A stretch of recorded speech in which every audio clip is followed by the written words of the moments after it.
বিহান কম্পাসকে বলে আমার জন্য মন্দিরে গিয়ে পুজো দিতে হবে, তারপর আমার পছন্দের 5 রকমের ভাজা রান্না করতে হবে, সবার জন্যই রান্না করতে হবে।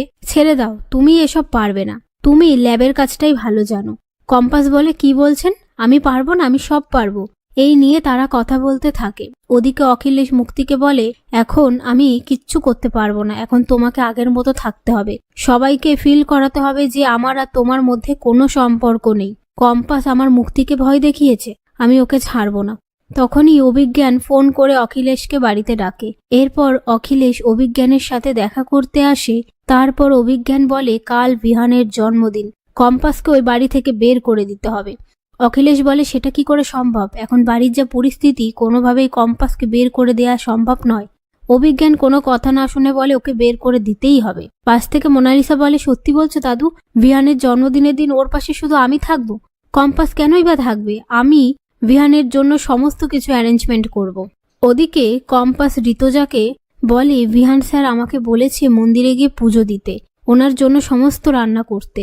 বিহান স্যার আমাকে বলেছে মন্দিরে গিয়ে আমি পুজো দিতে পারবো না, সমস্ত রকমের রান্না বান্না করতে পারবো না, আমার জন্য নাকি ল্যাবের কাজকর্মই ঠিক আছে, আমিও কাজ করে দেখিয়ে দেব। এদিকে অভিজ্ঞান অখিলেশকে বলে কাল কম্পাসকে রেল লাইনের ধারে ফেলে রাখা হবে, সবাই ভাববে ও সুইসাইড করেছে। অখিলেশ বলে ওকে কি মেরে ফেলবেন? অভিজ্ঞান বলে ও যদি নিজে থেকে বাঁচতে পারে তো বাঁচবে, ওর জন্য আমরা ফর্মুলাটা হাতে পাইনি, বিদেশি লোকরা আমাদের পেছনে পড়ে আছে। তাছাড়া কাল পার্টিতে নিশ্চয়ই অভিজিৎ আসবে, আমরা ওখান থেকে অভিজিৎকে তুলে নেব, সব কিছু প্ল্যান মাফিক হবে, কেউ কিচ্ছু টের পাবে না। অন্যদিকে মাহি মুক্তিকে বলে কম্পাস ছোদ্দা ভাইয়ের জন্মদিনে নিজে হাতে রান্না করবে। মুক্তি বলে মোনালিসা আসবে?